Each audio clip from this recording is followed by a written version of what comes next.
Gini, lu kan udah 4,5 juta tuh pengeluaran tuh oke banget untuk income bisa sampai 40 juta. Bener, Itu udah hemat top. juga hitungannya. Top, itu udah top.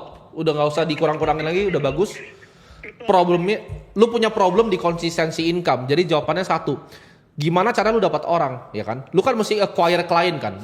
Proses onboarding klien ini lu harus bikin lebih seamless. Contohnya apa? Satu, ya, lu harus bikin channelnya dulu untuk mendapatkan leads-nya. Lu dari mana sekarang? Biasanya dari platform pekerjaan gitu bang, kayak Upwork, LinkedIn. Oh, oke, jadi lu meregistrasi diri lu di platform kayak LinkedIn dan lain-lain kan? Ya.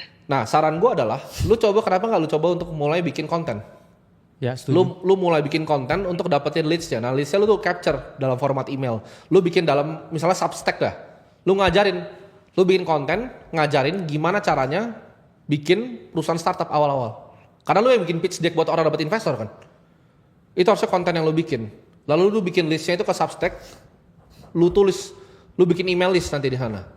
Nah dari email list itu, lu kan akan capture dari nama, nomor telepon, itu lu baru mulai cold calling nanti di sana. Tapi itu listnya harus lebih warm, karena mulai dari konten.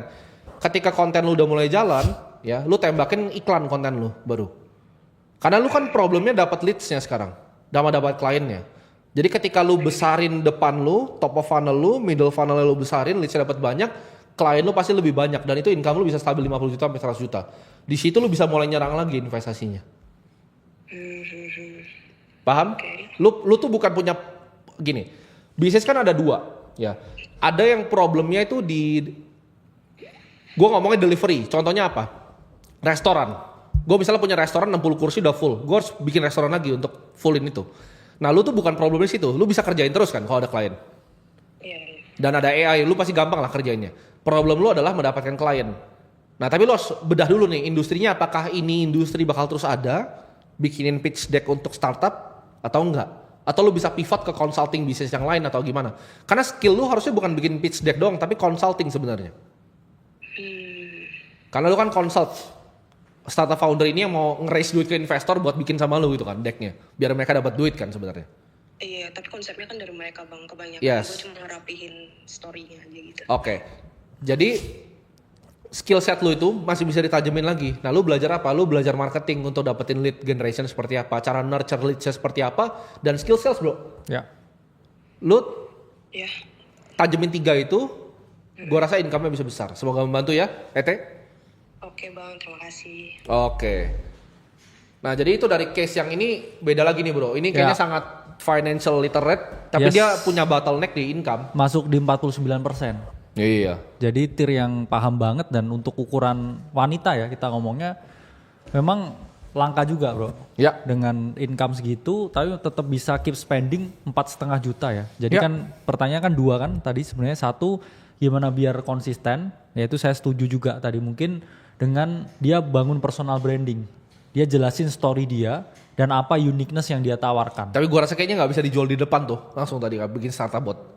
Yes. Tapin pitch deck investor tuh kayaknya Cuman lumayan itu unik. juga bisa kayak ningkatin dia punya value supaya klien-klien dia sebelumnya nggak ada alasan untuk nggak pakai dia lagi. Iya. Terus yang kedua tadi dia merasa ini terlalu nggak pasti kan income-nya. Yaitu mungkin dari segi pengeluaran kita biasanya kan orang budgeting bulanan. Itu bisa kita coba budgeting kuartalan lah. Setiap Oke. 3 bulan. Ya, jadi kalau misalkan nih saya 3 bulan keluarin duit at least ya 20 sampai 30 juta. Jadi berarti dari situ ya kita bisa membangun ya tesis yang lebih lebar lagi supaya ya karena kita tahu ya orang yang ngerjain freelance itu selalu tidak pasti dan orang yang freelance itu kebanyakan punya penyakit bro. Kadang kalau punya deal gede habis itu dia langsung foya-foya tuh. Kayak gua dulu tuh. Iya, terus habis itu seminggu 2 minggu habis duitnya. Itu kayak gua Habis itu persis. cari lagi dia. Iya. Belum temu lagi terus akhirnya nelpon ke sini. Ya harapannya nggak gitu ya. Iya. Jadi di budgeting lah kuartalan. Kalau misalkan setiap ya 3 bulan saya itu spending 30 juta, Iya. saya dapat uang masuk 100 juta. Oke Betul. lah, ya ini budget dulu buat 3 bulan ke depan Betul. sambil nyari. Betul. Ya. Tapi kayaknya ada bracket orang-orang juga. Kalau Najib kan dia punya income tapi dia nggak jelas investasinya. Yes. Kalau yang tadi itu income yang bermasalah sebenarnya. ya. Tapi dia udah financial literate banget. Tapi menurut gua bagusan yang begitu Bener. dibanding yang gak financial literate. Karena Najib sama dia tadi dia dana itu udah lengkap setahun. Bener, udah ada investasi, Lengkap setahun tuh berarti ratusan juta dia udah punya. Bitcoin dan juga saham. Iya. ada juga dana darurat. Top itu. Jadi udah all set. Oh, ya. udah all set itu. All set. Tinggal dilanjutin Bener. ya. Tinggal itu udah siap buat kaya. Bener. Itu udah siap jadi miliarder itu. Asal jangan offset ya. Jangan offset ya. Nanti di kartu kuning. Karena banyak yang bilang gini misalnya, oke Yes. tapi income gue stagnan, gue kerja di McD bang, gak naik-naik gaji, jangan kerja di McD. Bener. Lu jangan lanjut kerja di McD. Karena- Bang gue nggak naik income-nya bang, gue nggak bisa, gue UMR. Iya. Karena skillnya stagnan bro. Karena ada alasan kan. Betul. McD maskotnya badut. Betul, jadi tadi, dia itu banyak yang dia nggak bisa lakuin. Kalau gue Yes. tukeran sama dia tadi, mungkin itu udah 1 miliar kali sebulan ya. Karena beda skill. Dia nggak ngerti gimana caranya nurture leads, gimana cara ini. Nah itu kan untuk lu bisa punya skill seperti itu, lu harus bayar bro. Iya. Untuk punya skill seperti itu. Nah kalau akademi kripto itu skill untuk lu bisa kerja di misalnya exchange, lu bisa kerja di fund kripto, lu bisa Web3 kerja firm. di Web3 Ya. firm. Itu tuh masuknya bracket untuk nyari income. Ini jangan teman-teman salah nih, ya. Itu bracketnya tuh itu aktif high income skill. Yes. Karena kalau lu bisa dapat income yang stagnan, karena skillnya stagnan bro. Kalau kita skillnya berkembang, ya gue percaya skillnya berkembang terus dong. Money-nya juga berkembang juga. Contoh bro kakak Income-nya kan berkembang juga. gaji UMR dulu bro ya. Yes. Dia gaji UMR, tapi kan dia kembangin skill dari yang udah lama itu dari tahun Ya. 2016 tuh di samping. Benar. Dan dia akhirnya lebih nyayur dari skillnya ini, bahkan dia nggak ninggal kan, dia hobi. Yang gaji UMR ini hobi nih. Ya Jadi buat dosen tuh status hobi. sosial juga sebenarnya. Betul. Sekalian dia memang punya passion mengajar, Ya. sambil dia cari duit yang beda di sebelah. Tapi nyari duit yang beda di sebelah ini income-nya unlimited. Benar. Teman-teman. Tapi ya tetap kan kita juga hidup tuh di dunia nyata bro. Ya. Kalau misalkan kita ngomong sebagai oke, saya seorang trader, Ya. saya seorang investor, saya pelaku di market, atau saya misalkan kayak tadi nih, kayak ngerjain project ya, kita ngomongnya gigs ya. Ya. Itu kan juga selalu kita ngomong dunia di langit. Dunia di langit tuh kadang kita dapat jackpot gede banget, kadang juga zong, nggak dapat apa-apa. Ya, betul. Tapi kan kita tetap harus hidup di dunia nyata. Betul. Ya. Harus tetap makan, tidur, ya, harus ada tempat tinggal.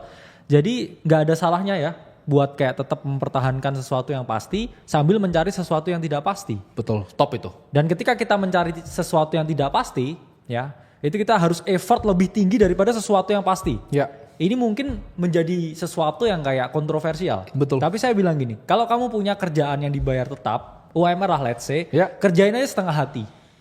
Karena apa? Kamu kerjain 100% atau enggak, itu gajimu tetap 4 juta. Yang harus kamu kerjain sepenuh hati itu kerjaan di luar kamu tempat kerja. Soft Ya. skill ya, yang harus kamu bangun untuk kamu bisa dapetin yang biasanya itu berkali-kali lipat daripada di tempat kerja kita. Ya. Apalagi di tempat kerja kita tuh sesuatu yang kayak level karirnya tuh nggak bisa naik bro. Ya udah kerjain setengah hati aja. Saya Ya. butuh ini buat makan. Tapi di samping, ya saya punya skill yang itu menghasilkan kayak 4-5 kali dari gaji saya. Betul. Jadi itu adalah prinsip yang saya gunakan. Kenapa saya bisa di sini? Kerjain sesuatu setengah hati aja. Ya bosnya juga nggak peduli. Apalagi kalau korporatnya gede kan. Betul. Tapi di sambil misalkan kamu ngerjain ini, ya ini nonton live gitu atau kayak ngerjain apa, kembangin skill kamu. Ya untuk kamu dapetin yang berkali-kali lipat dibandingkan kamu punya Karena gaji UMR gini, itu. income itu You cuma deserve better. Iya, income itu cuma masalah skill. Kayak tadi, dia kenapa bisa 0 bisa 40 juta? Karena dia kurang skillnya di mananya. Gue bisa langsung kasih tahu. Karena gini, kita lah orang yang udah di level finansial tertentu, kita bisa langsung lihat orang, kita tahu titik lemahnya di mana, benernya di mana. Setuju. Tadi gue langsung tahu dia lemah di mana, dia lemah di sales. Ya, Gue dari dengar suara orang gue tahu, gitu. Dia lemah di sales. kelihatan introvert dan juga Iya. pemalu kayaknya ya. Dia Gak gini, suka menjual diri. sebenarnya Ya, saran gue satu lagi, kalau dia emang gak jago di situ, dia cari partner di situ. setuju. Dia Sales, tetap- cari sales. Dia masak nih, dia tuh Ya. orang masak, orang Yes. dapur. Lu cari yang jago jualannya, lu just cari jago marketing, cari jago salesnya. Itu top, itu bakal bisa 100 jutaan perusahaan per bulan. Bisa lebih. Bisa lebih, bisa miliar itu. Atau ya itu Itu tadi, consulting benar. sebenarnya. Kalian tau gak kerjaan orang-orang di BCG, di McKinsey itu cuman kayak dia bikin PPT. Dah. Tapi That's it. gajinya gede. Gaji 300 juta. Nah, itu. Yang top ya. Partner level gaji 300 juta cuman bikin kerjaannya gue sumpah. Ya, dia cari case study, bikin PPT. That's it, that's all. Ya. Boleh kita coba minta telepon action nih. Seru Oke. nih. Seru nih. Ini by the way kita teleponnya ini berdasarkan kalian request ya. Jadi kalau kita suruh ngisi sesuatu di Discord tuh diisi. Gitu. Jangan tanya bisa nelfon gimana. Halo? Dengan siapa ini? Halo, dengan Rizky. Oke, Rizky. Oke, Rizky. Ya. Problemnya apa Rizky? Bukan Rizky Ridho tapi. Pertama-tama saya ucapkan terima kasih dulu ya Bro Stima Bro Kata Ya. atas kesempatan yang diberikan. Saya juga salah satu member privat AC juga. Oke. Jadi gini, saya sama istri itu kerja di salah satu instansi pemerintah Oke. sebagai PNS di salah satu kementerian. Oke. Alhamdulillah kondisi keuangan saya stabil dan saya juga punya dana